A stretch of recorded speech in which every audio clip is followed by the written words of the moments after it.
You know what?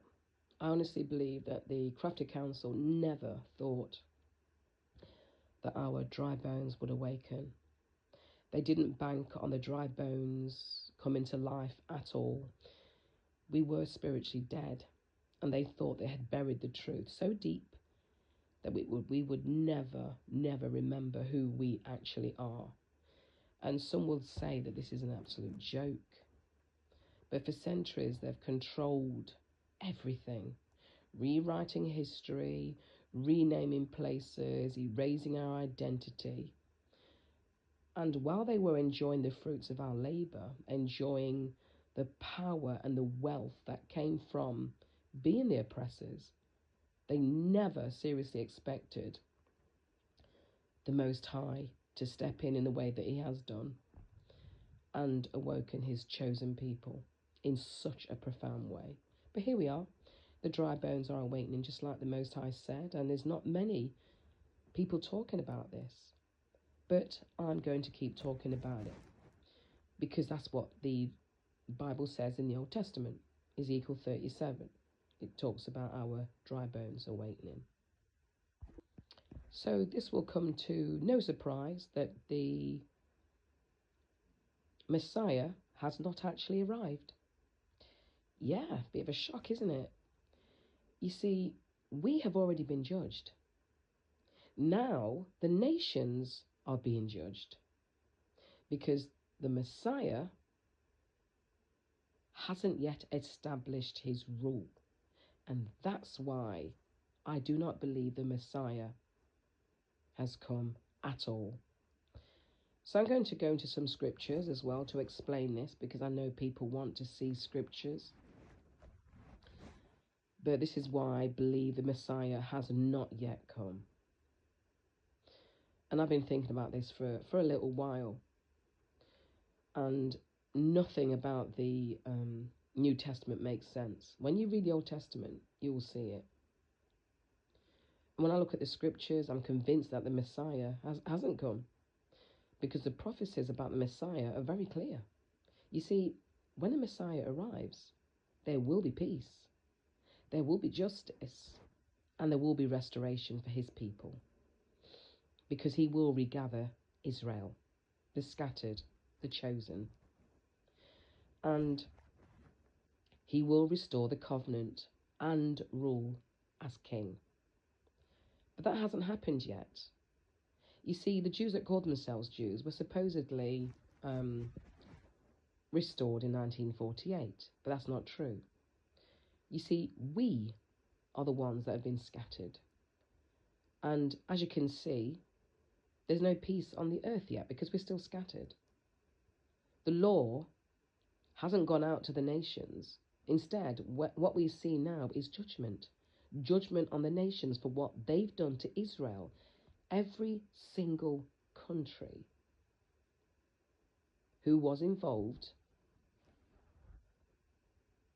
in this heinous crime against Israel will be judged. And that's what the scriptures tells us.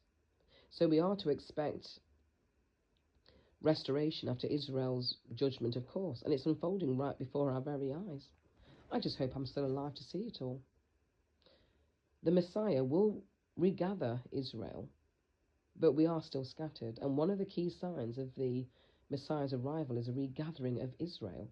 Isaiah 11:12, it says, "He will raise a banner for the nations and gather the exiles of Israel. He will assemble the scattered people of Judah from the four quarters of the earth." Well, clearly that hasn't happened yet because we're still in captivity. We're not in our land. We're still scattered across the world. The Messiah is supposed to bring us back physically to our land and in peace. But we're not there yet. Instead, the nations are now being judged. Ezekiel 36:5, the Most High says, "Surely in the fire of my jealousy have I spoken against the residue of the heathen, and against all Idumea, which have appointed my land into their possession, with the joy of all their heart and despiteful minds to cast it out for prey." I do believe Idumea is Edom. Let me just check that.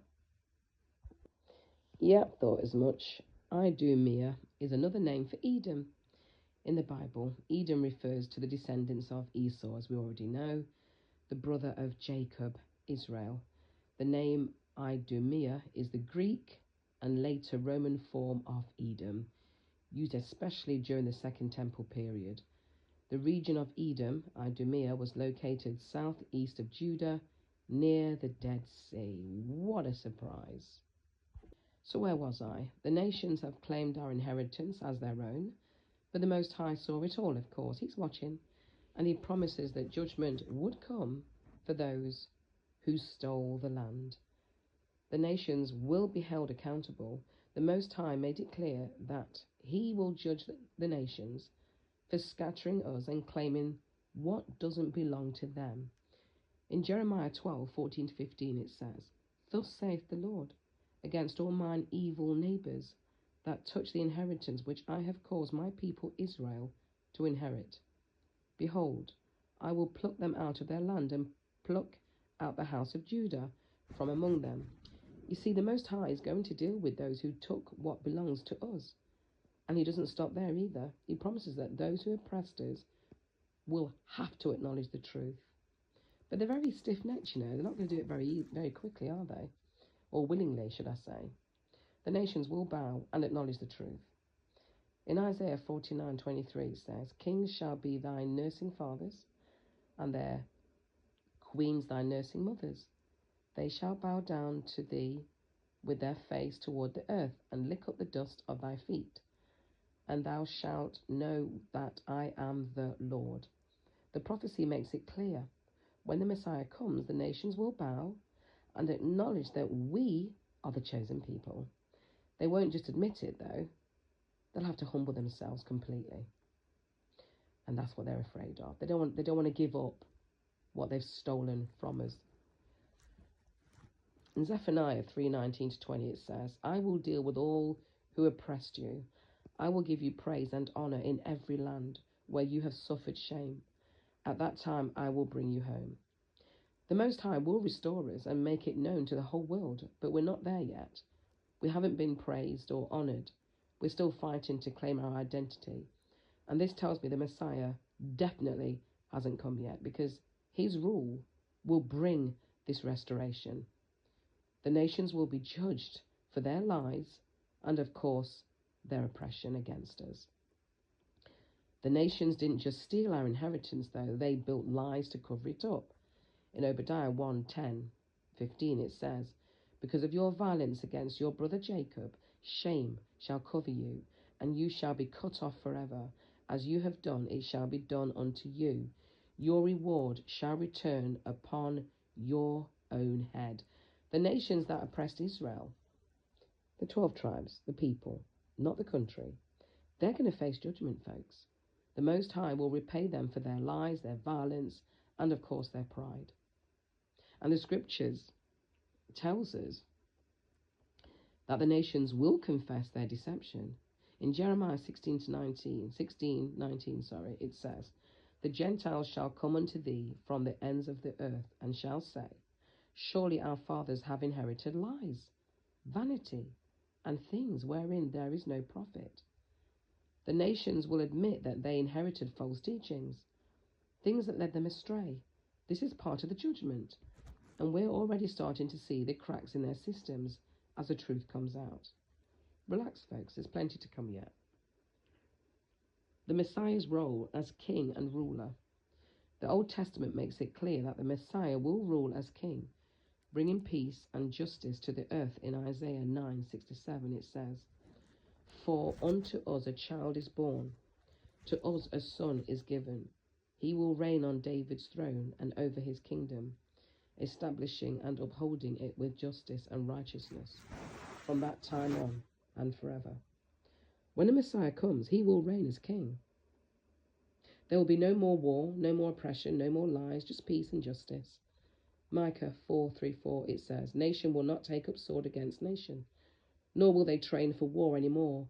Everyone will sit under their own vine and under their own fig tree, and no one will make them afraid." But that hasn't happened yet, folks. The world is still at war.